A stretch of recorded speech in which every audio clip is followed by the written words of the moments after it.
Hello, welcome back to my channel.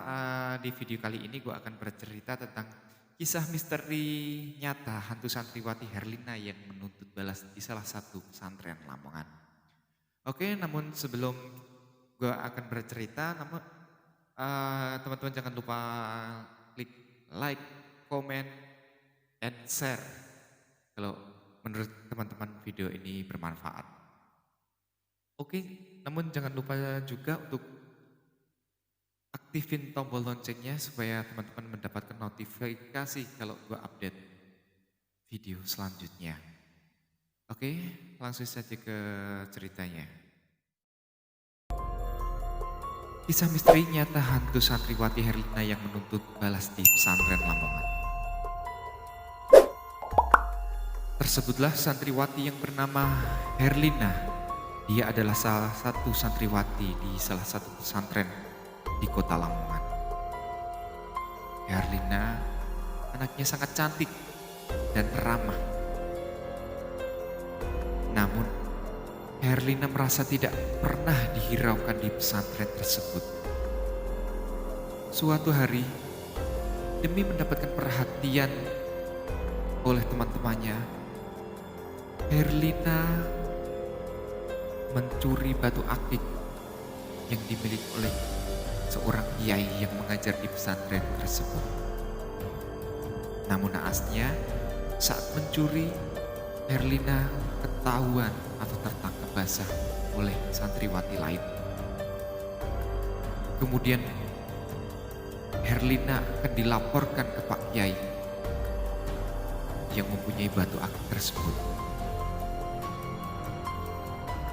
Karena begitu ketakutan dan sangat malu karena dia akan dihukum oleh pihak pesantren tersebut, dia langsung kabur meninggalkan pesantren itu dengan lari terbirit-birit.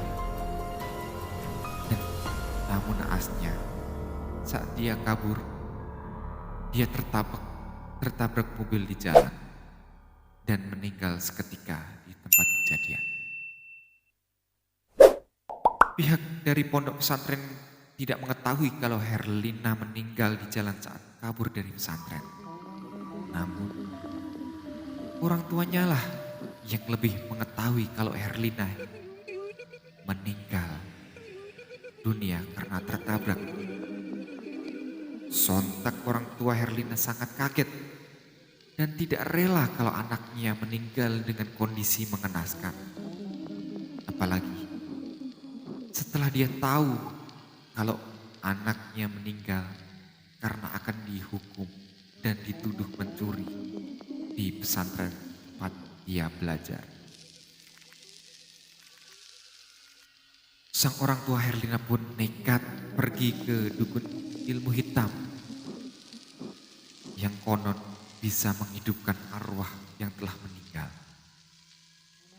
Karena diliputi rasa kecewa dan amarah terhadap pihak pesantren, orang tua Herlina meminta dukun tersebut untuk menghidupkan kembali arwah Herlina yang telah meninggal untuk membalas dendam. Akhirnya jasad Herlina pun hidup dengan arwah hantu penasaran. Namun, sang dukun pun meminta satu syarat, yaitu setiap malam Jumat Kliwon, Herlina harus meminum darah. Herlina menjadi sematan hantu penghisap darah. Jikalau tidak, dia akan meninggal lagi, kata sang dukun. Herlina pun akhirnya hidup kembali dan dia kembali ke pesantren tempat di mana dia mondok dulu. Namun tujuannya saat itu sudah berbeda. Bukanlah menuntut ilmu kembali, namun menuntut balas kepada pihak pesantren. Karena pihak pesantren tidak mengetahui kalau Herlina sudah tewas, pihak pesantren pun menerima dia kembali dengan catatan meminta maaf dan mau dihukum. Sewaktu di bilik atau di kamar santri di pesantren, teman-temannya Herlina semua heran melihat tingkah Herlina yang begitu aneh tingkah lakunya. Berbeda jauh sebelum Herlina mondok sebelumnya. Herlina bukanlah Herlina yang sebelumnya.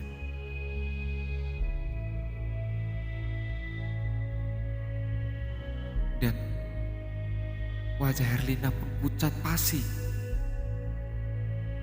Herlina lebih sering diam, tidak seperti biasanya. Teman-teman Herlina pun merasa aneh lagi ketika Herlina membawa koper yang isinya berbau busuk. Itu membuat teman-temannya menjadi curiga kalau Herlina menyimpan sesuatu di dalam kopernya. Teman-teman Herlina pun mengecek apa isi yang ada di dalam koper tersebut. Karena begitu penasarannya apa yang dibawa Herlina sehingga menimbulkan bau yang sangat busuk. Dan apa yang terjadi? Teman-teman Herlina pun sontak kaget melihat isi yang ada di dalam koper tersebut. Herlina menyimpan darah yang berbau busuk di kopernya. Namun karena sangat ketakutannya, teman-teman Herlina memilih untuk diam. Namun ketika tengah malam, Herlina meminta petugas atau pengurus pesantren untuk mengantarkan ke kamar mandi. Alasannya karena dia takut ke kamar mandi sendirian. Tanpa curiga, petugas pesantren pun mau mengantarkan Herlina ke kamar mandi. Namun apa yang terjadi? 2 jam lebih Herlina di kamar mandi tersebut. Pengurus pesantren pun memanggil-manggil Herlina berulang-ulang kali dan menggedor-gedor pintu kamar mandi tersebut dan memanggil Herlina. Namun tidak ada sautan dari Herlina. Karena sangat ketakutannya petugas pesantren, dia pun memanggil teman rekannya sesama pengurus pesantren dan sama-sama mendobrak pintu kamar mandi tersebut. Sontak petugas pesantren pun kaget karena di dalam kamar mandi bukanlah Herlina, namun sesosok perempuan berbaju merah bertaring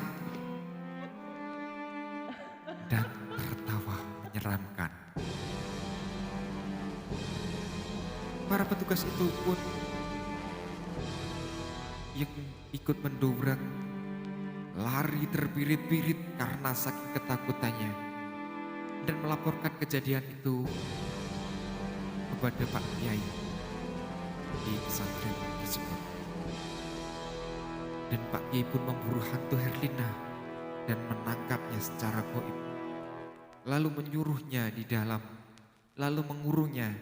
di dalam botol dan dibuang oleh Pak Kiai sejauh-jauhnya. Dan Pak Kiai pun berpesan kalau tidak ada seorang pun yang boleh menemukan botol tersebut demi keamanan pesantren dan untuk menghindari korban berjatuhan kembali.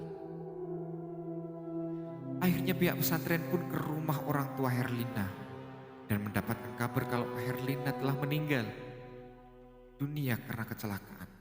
Dan gara-gara orang tuanya tidak terima, Herlina hidup dengan bantuan seorang dukun ilmu hitam.